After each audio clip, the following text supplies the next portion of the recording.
Mood नहीं है, कल से पढ़ूंगा, बाद में करूंगा, अभी पढ़ने में मन नहीं लग रहा, काम करने में फोकस ही नहीं हो पाता। मान लीजिए आप एक घने जंगल से होकर गुजर रहे हैं, तभी आपको शेर की दहाड़ सुनाई देती है। तब क्या कहेंगे आप अपने आप से कि आज मूड नहीं है इसलिए नहीं दौड़ूंगा।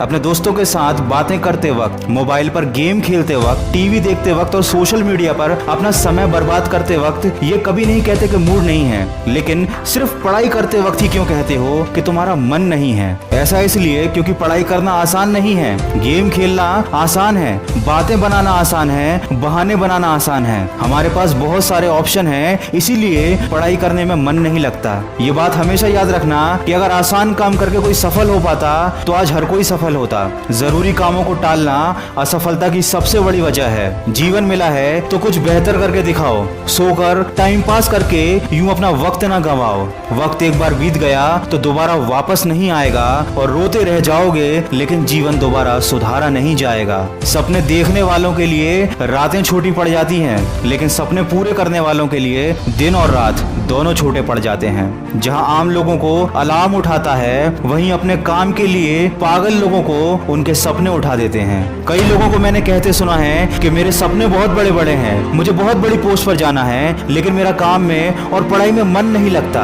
सीधी सी बात है, अगर आपने सपना बड़ा देखा है तो इसका मतलब यह है कि आपने एक कठिन काम को करने का फैसला ले लिया है, और जब फैसला ले ही लिया है तो उन जरूरी कामों के लिए और पढ़ाई के लिए अपने मन का सहारा मत लो। अपने मूड के मालिक बनो, उसके नौकर नहीं। मंजिल ख्वाब बनकर रह जाएं, अपने बिस्तर से इतना भी प्यार मत करो। कितनी अजीब बात है, पैसे की कमी की वजह से लोगों ने पढ़ाई छोड़ दी लेकिन नशा नहीं छोड़ा। कुछ लोगों ने नशा करने के लिए पैसों का इंतजाम कर लिया, लेकिन वही लोग पढ़ाई के लिए पैसे का इंतजाम नहीं कर पाए। सोचो, अगर आपको तैरना नहीं आता और आप पानी में डूब रहे हो, तब आप किसी को मदद के लिए बुलाओगे या फिर ये कहोगे कि आज किसी को बुलाने का मूड नहीं है?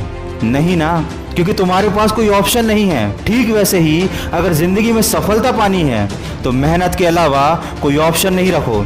अगर तुमने अपने आप को बहुत सारे ऑप्शन दे रखे हैं तो तुम्हारा कभी भी किसी भी काम में मन नहीं लगेगा। जब भी आप अपने मन से पूछोगे तो मन तो यही कहेगा कि आज मूड नहीं है, और यही आपकी असफलता को निश्चित कर रहा है। इसलिए कभी भी पढ़ाई के लिए और ज़रूरी कामों के लिए अपने मन की मत सुनो। हमेशा ये बात याद रखो, अभी सब कुछ अच्छा चल रहा है इसका मतलब ये नहीं कि हमेशा सब कुछ अच्छा चलता रहेगा। जब अपने पैरों पर खड़े होने की बारी आएगी तब पता चलेगा कि तुमने अपना कीमती समय बहानेबाजी में खराब कर दिया और कोई और अपनी जिंदगी में बहुत आगे निकल जाएगा। तब पछताओगे। जब तुम नहीं पढ़ रहे हो उस टाइम कोई ना कोई आपसे ज्यादा मेहनत करके पढ़ रहा होगा, और जिस दिन वो आपसे एग्जाम में कॉम्पीट करेगा तो वही आपसे आगे रहेगा, क्योंकि उसने आपसे ज्यादा मेहनत की है। अगर आपने ये सोच लिया है कि दुनिया की कोई ताकत आपको पढ़ने से नहीं रोक सकती और आपके पास इसके अलावा कोई और ऑप्शन भी नहीं है, तो यकीन मानिए आपका फोकस अपनी पढ़ाई से और अपने काम से कभी नहीं हटेगा। दोस्तों, स्वयं पर नियंत्रण पा लेना इंसान की सबसे बड़ी जीत है। अगर इस वीडियो में कही गई बातों से आप सहमत हैं तो आज ही अपनी पढ़ाई में और अपने काम में लग जाइए। अगर आप अपने मन में ठान लें तो सोशल मीडिया और छोटी छोटी चीज़ों की इतनी औकात ही नहीं कि वो आपका पढ़ाई से ध्यान भटका सकें। और हमेशा ये बात याद रखें कि मंजिल उसी को मिलती है जिसके हौसले बुलंद होते हैं। मैं मिलूंगा आपसे अगले वीडियो में जो आपके जीवन में सकारात्मक ऊर्जा को भर दे और आपको दिखाए एक सही दिशा।